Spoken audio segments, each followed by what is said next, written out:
I'm an atmospheric physicist. I've published more than 200 scientific papers. For 30 years, I taught at MIT, during which time the climate has changed remarkably little. But the cry of global warming has grown ever more shrill. In fact, it seems that the less the climate changes, the louder the voices of the climate alarmists get.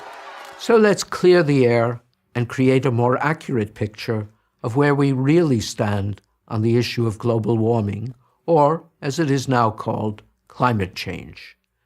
There are basically three groups of people dealing with this issue. Groups 1 and 2 are scientists. Group 3 consists mostly, at its core, of politicians, environmentalists, and media. Group 1 is associated with the scientific part of the United Nations International Panel on Climate Change, or IPCC Working Group 1. These are scientists who mostly believe that recent climate change is primarily due to man's burning of fossil fuels, oil, coal, and natural gas. This releases CO2, carbon dioxide, into the atmosphere, and they believe this might eventually dangerously heat the planet. Group 2 is made up of scientists who don't see this as an especially serious problem. It's the group I belong to. We're usually referred to as skeptics. We note that there are many reasons why the climate changes: the sun, clouds, oceans, the orbital variations of the Earth, as well as a myriad of other inputs. None of these is fully understood, and there is no evidence that CO2 emissions are the dominant factor. But actually, there is much agreement between both groups of scientists. The following are such points of agreement. 1. The climate is always changing. 2. CO2 is a greenhouse gas without which life on Earth is not possible, but adding it to the atmosphere should lead to some warming. 3. Atmospheric levels of CO2 have been increasing since the end of the Little Ice Age in the 19th century. 4. Over this period, past 2 centuries, the global mean temperature has increased slightly and erratically by about 1.8 degrees Fahrenheit or 1 degree Celsius. But only since the 1960s have man's greenhouse emissions been sufficient to play a role.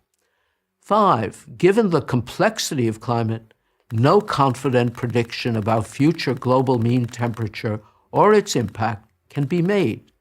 The IPCC acknowledged in its own 2007 report that, quote, the long-term prediction of future climate states is not possible, end quote.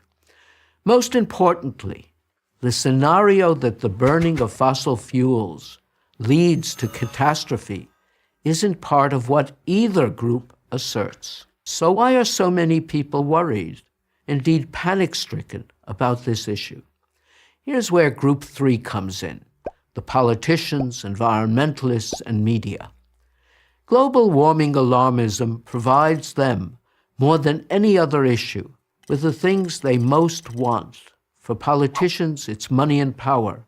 For environmentalists, it's money for their organizations and confirmation of their near-religious devotion to the idea that man is a destructive force acting upon nature. And for the media, it's ideology, money, and headlines. Doomsday scenarios sell. Meanwhile, over the last decade, scientists outside of climate physics have jumped on the bandwagon, publishing papers blaming global warming for everything from acne to the Syrian civil war. And crony capitalists have eagerly grabbed for the subsidies that governments have so lavishly provided. Unfortunately, Group 3 is winning the argument because they have drowned out the serious debate that should be going on. But while politicians, environmentalists, and media types can waste a lot of money and scare a lot of people, they won't be able to bury the truth. The climate will have the final word on that. I'm Richard Líndzen, Emeritus Professor of Atmospheric Sciences at MIT for Prager University.